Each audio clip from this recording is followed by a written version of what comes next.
Hey y'all, the chair's gonna squeak in a minute, so it's gonna squeak for 2 seconds while I just get comfy. We might hear a little squeaking, but this too shall pass. How y'all doing? How are you doing?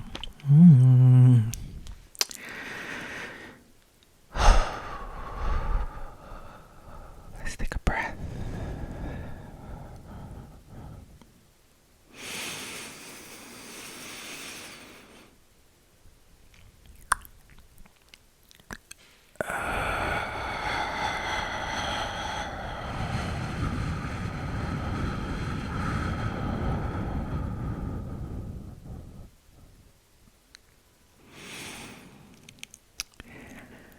I don't know about you, but I needed that.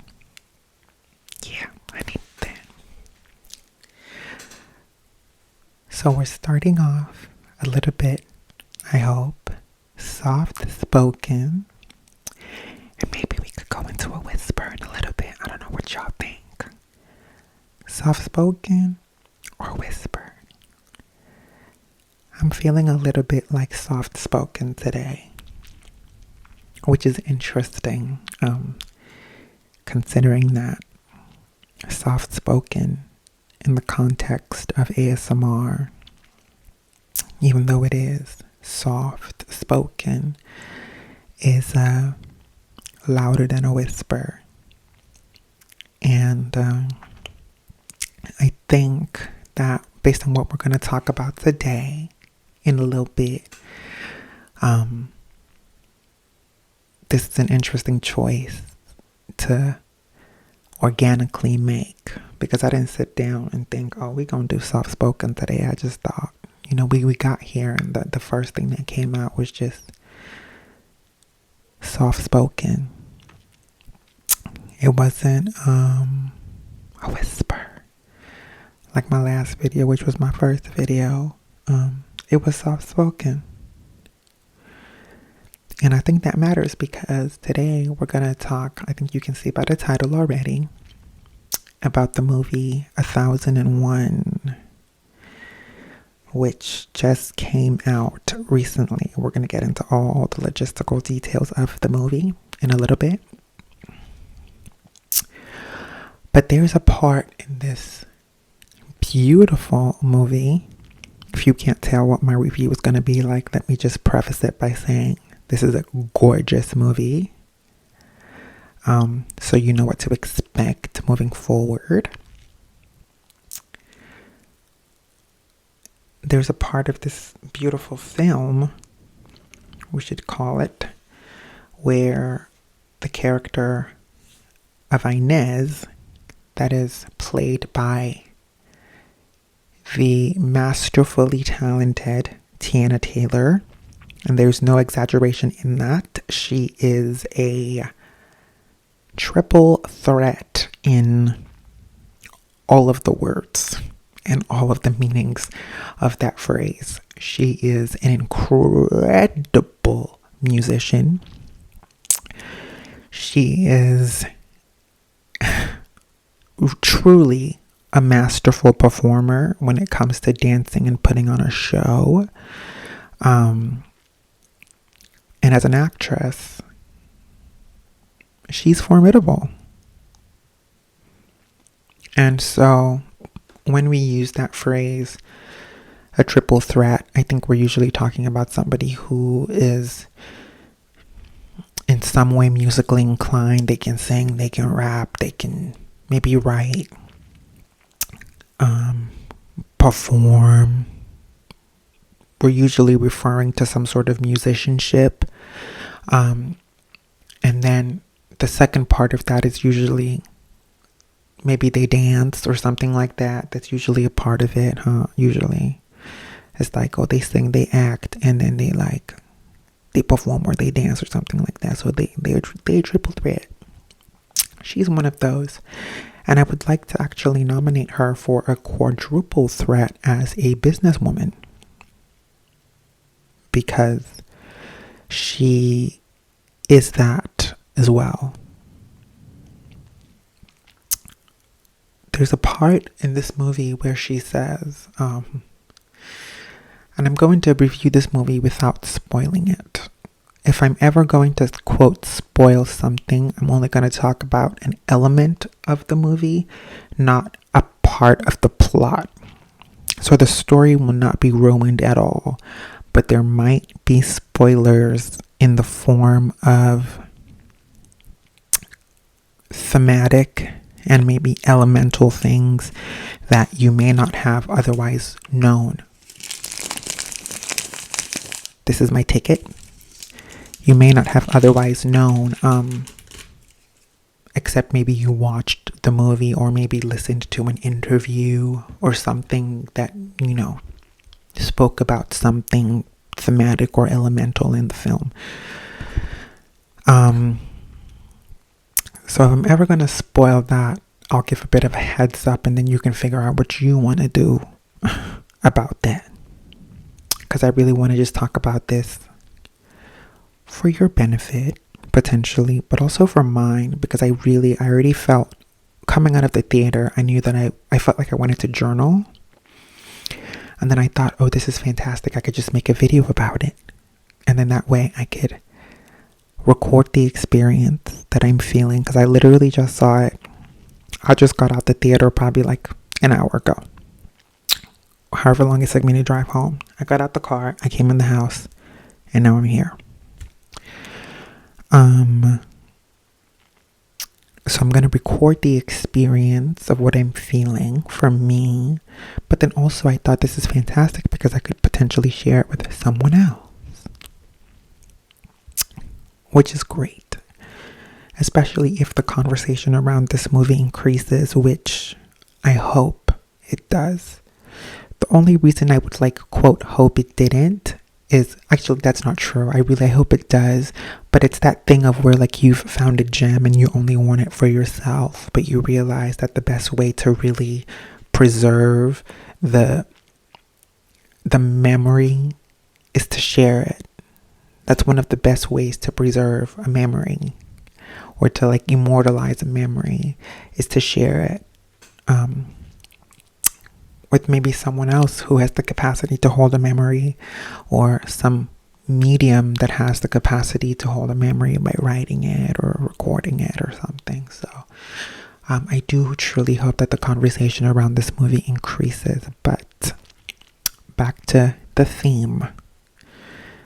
There's a part of this beautiful film where the character Inez, as portrayed by Teyana Taylor, references her voice. She is told, there's also 4 or 5 lines that I actually wrote down because they stuck out to me so much and I did not want to forget them, and I might watch this movie again. But I will talk about those lines. But her voice is referenced. And the reason I find it so interesting that this video is hopefully soft-spoken as opposed to whispered, the reason I find that so interesting is because, the context in which her voice was referenced was not one that would have encouraged her to be louder. That was not the context in which her voice was referenced. And so the fact that my inclination was to come here and be a little bit louder, even though the loudness is soft-spoken, the fact that I would naturally come here and be louder as opposed to whispering, I think, is a really beautiful tie-in to the movie experience I just had. Also, the lighting. Hello, lighting. I happen to have black skin, which I'm thankful for. And I think our skin looks good under this kind of light.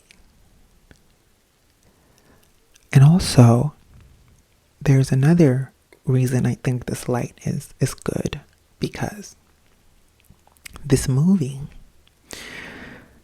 1001, reminded me of another movie that has to do a little bit with light, particularly moonlight. And I think that there's a blueness to the movie, or to the film Moonlight, that hopefully is referenced here in this video. We're going to start off this review by talking about, we're not talking about, but we're going to read this little children's book. Now, one second while I burp. Excuse me. I had me a little leftover of a refresher on my way back from the movie theater. Now, if you watch this movie, which I hope you do, I truly hope you do, I hope you go to the theater, and I hope you support this incredible film, as I have here.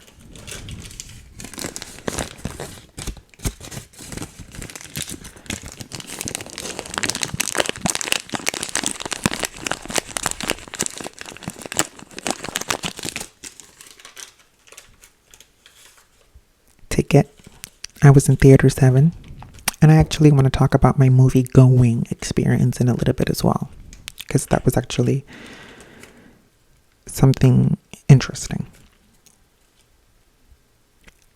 If you watch this film, which I hope you do, you may notice, not this book in particular, but you understand the reference of reading this book when you watch this movie. And I don't think that's a spoiler at all. So we're going to read Glow. And Glow was written by Ruth Foreman and illustrated by Geneva Bowers. Glow. Summer day. Play done. Gold, gold, sun down. Fireflies, flicker, float. Crickets sing, night song.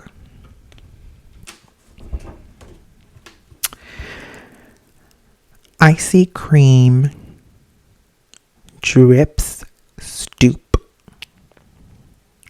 Bubbles, wait. Bath, soon. Slip in, dust gone. Splash quick, soak long.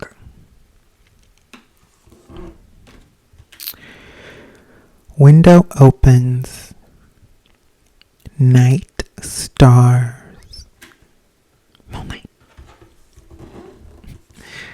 Full moon. I actually did not know that was coming. Glides in. I shine. Night 2. Smooth brown. Glow skin.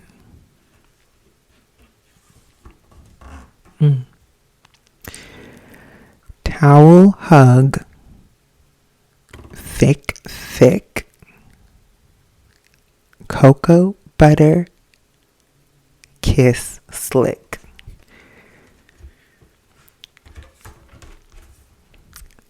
Lay down. Wide smile. Sweet day. Soft bed.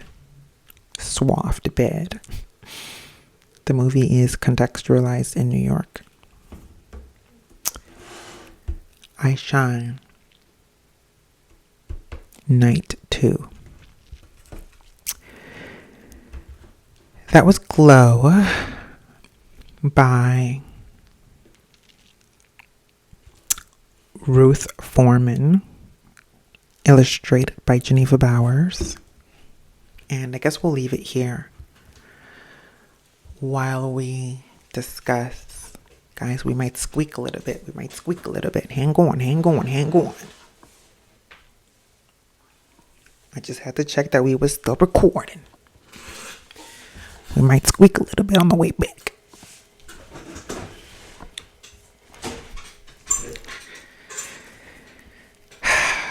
Okay, y'all.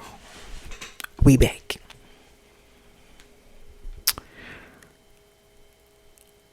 Now,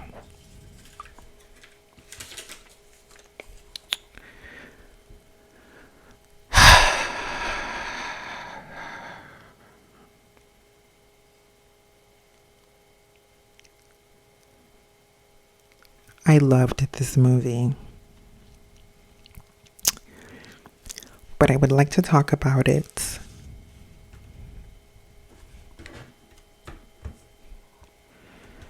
Ooh, you just almost saw my password.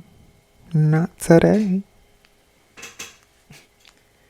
Not on today. Okay. Let's go up and look at let's look at some stuff. You must see what's on this phone. Oh yeah, Cinemark. What else is on this phone? Ooh. Movies near me. British store near me. I wanted some particular candy and cookies, and I had them. Cinemark. Hair Vivi, which is a wig store online. Long Beach Library. Vogue Portugal. What else is on here? Vogue Portugal, that's interesting because actually we just I showed a magazine in my last video, and I might actually make a magazine video. So I might make one. I think I am going to make one, like a magazine collection video, because I have a cute small little collection of magazines that I find really nice and, you know, cute to look at and have. And I have a whole collection of them. It's, you know, it's a cute little intimate collection. And I might film a video about that and just show my little magazines like right here, one after the other. But we're going to look up 1001. First of all, we're going to give it a little thumbs up on Google. 92% like this movie. I don't know what's going on with the other 8%, but they really need to come around because, yeah. The movie, well, according to Wikipedia or Google, it says, unapologetic and free-spirited Inez kidnaps. Now, this is like what you're getting from the internet, so it's not spoiling. Kidnaps her 6-year-old son, Terry, from the foster care system. They set out to reclaim their sense of home, identity, and stability in a rapidly changing New York City. This movie is produced, first of all, let's back it up. It's directed and written by A.V. Rockwell, who is a woman. Oh my God. At the very least, female presenting. But it's looking like my good sis. Ooh, sorry. It's looking like my good sis is a woman.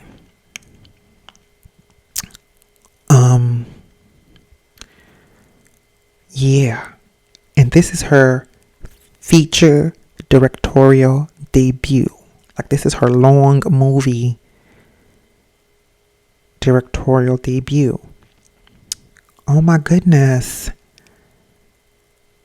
Okay, this just made this movie 10 times better for me. The fact that it was written and directed by a woman, which also makes sense. When you watch, there's a line that I wrote down because I told y'all I had some little lines that I wrote down that stuck out to me. there's a line that I wrote down, and in my mind I was kind of like, oh, that's interesting that a man would write that. I don't know why I thought it was a man.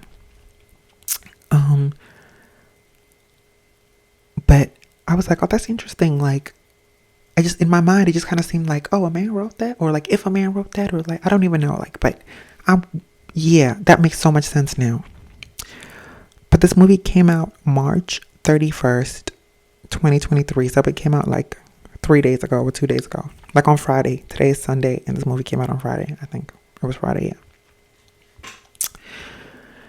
And I think also the date of this movie's release is important.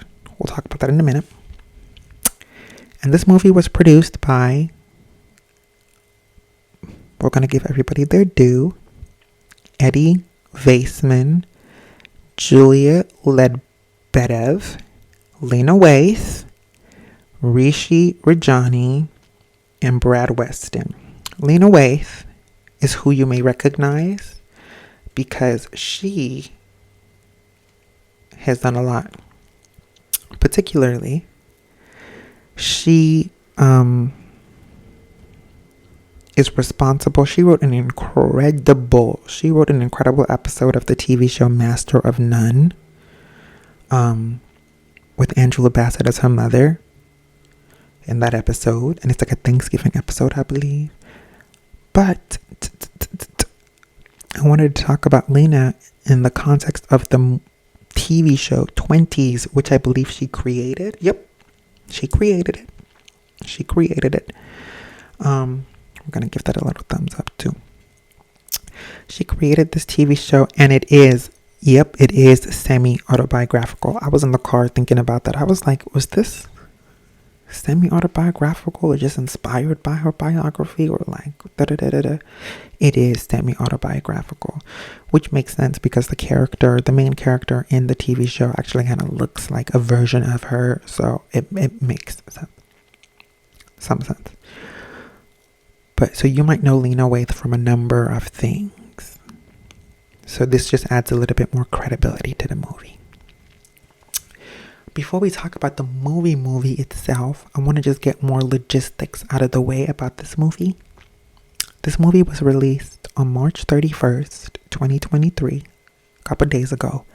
And I think that's important because Everything Everywhere All at Once was released on March 11th, 2022. So the movie that won Best Picture this year, that won Best Director, that had we're talking about the Oscars, that had Best Actress, that had Best Supporting Actor, I believe, as well, because Best Actor went to The Whale, Brendan Fraser. So Best Supporting Actor, that had Best, not Adapted, I think it might be Best Original Screenplay, because I think it's an original screenplay. Best Adapted Screenplay went to the lady who wrote Women Talking. So the movie that won, and Best Director as well, I think, the Daniels. So the movie that won basically every Oscar this year in 2023 was released in March of last year. That's why I think it's important that we note when this movie was released. Because another movie that did surprisingly good at the Oscars, it won Best Picture, was Moonlight. And one of the first things I did when I came out of this movie was I looked up when Moonlight came out. And Moonlight came out in September. I don't remember what year. Should we look that up? Let's look that up. Let's look that up right now. Oh, Moonlight came out in 2016? It's been that long? Moonlight came out in September. Okay, so it came out. And it had, Moonlight won multiple Oscars. Okay, Moonlight won 3 Oscars. It won Best Picture. It won Best Supporting Actor, or Best Actor in a Supporting Role, for Mahershala Ali. And it won the Academy Award for Best Writing Adapted Screenplay. So it was adapted from something. I didn't even know that. But yes. And I think it had more nominations than that. But Moonlight came out September 2nd, 2016. And then the Oscars of 2017, it won, like, Best Picture. But I remember thinking, I was like, dang, Moonlight came out in September, so people were still able to remember it and stuff like that. And then I looked up when Everything Everywhere All at Once came out and saw that it came out in March of last year, and I got real happy because I was like, okay. Basically, the conversation around Everything Everywhere all at Once, that conversation lasted for like a year. I remember when the movie first came out, I saw it in theaters, and I remember, I don't know who it was, but it was somebody on Twitter, like a director or a writer, that was like, do yourself a favor. They weren't talking directly to me, they were talking to all of us, and they said, do yourself a favor, make sure you see this movie in theaters. So I went and saw it. And I did not even plan on seeing that movie.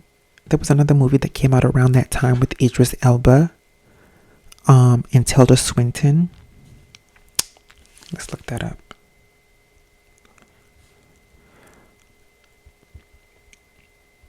Yep. It's called 3,000 Years of Longing. It came out last year as well. Actually, it came out way later. This movie came out in August 26th, 2022. And I wanted to see those movies around the same time, which lets you know that like Everything Everywhere came out in March. And I think I saw it around this time when this movie came out, because this was the movie that I was really hyped on. And it came out in August. So it took this movie was a slow burn. Everything Everywhere All at Once was a slow burn. And I think that hopefully, potentially, something similar could happen with this movie. The 1001. Now, I'm hoping something similar happens with it, because can I invite y'all into my life for a moment? I don't know if this is intimate or like raggedy. You know what? No, we're not gonna do that. Okay. Next time. But hopefully the conversation and the slow burn around this movie like lasts. Everything Everywhere All at Once came out over a year ago, and you can still see that movie in theaters today. Because when I was trying to Google it earlier, showtimes came up of like theaters near me that I could go watch that movie in. So that movie has been in theaters for basically a year. Over a year. I hope something similar happens with this movie.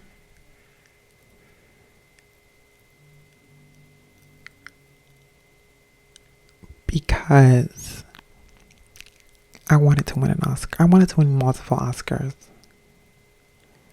And I know, especially around the conversation that happened with Angela Bassett recently, there's often a similar conversation that happens multiple times. I guess multiple times a year, depending on award shows, because it also happened with Beyonce and like not winning like album of the year. Happened with Angela Bassett. It happens multiple times a year depending on the situation. The conversation that happens is like, why are we looking for the validation of like certain things? Like, why do we care about Oscars? Why do we care about Grammys? We should care about our own things. Like Angela Bassett won an NAACP Image Award. Beyonce likely won a ton of BET Awards, or at least like one. We're talking about recently. Let's look that up as well.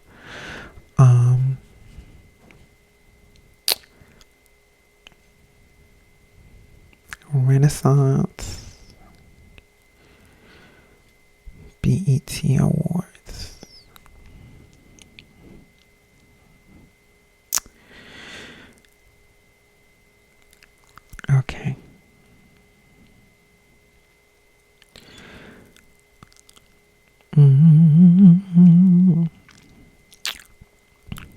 We not seeing anything here.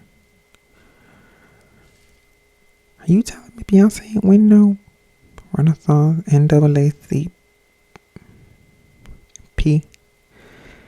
I know Angela Bassett won an NAACP Image Award for Black Panther. Yep. And Beyonce's album Renaissance got the recognition it was owed by winning the NAACP award for Outstanding Album Monday night. The album shockingly lost Album of the Year to another album. That's from Huffington Post. Angela Bassett won an Image Award. Beyonce won an Image Award. And the idea is that we should care about that more than Oscars and Grammys and Golden Globes and SAG Awards. And I do think that there's space for that conversation to definitely be had. But something that I was thinking about when I left the theater is the notion of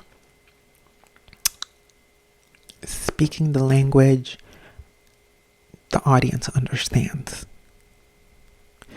Now, the global audience, whether or not we like it, Hollywood is probably like the biggest wood. There's Bollywood, there's Nollywood, which is like the Nigerian film industry, and like Bollywood is the Indian film industry.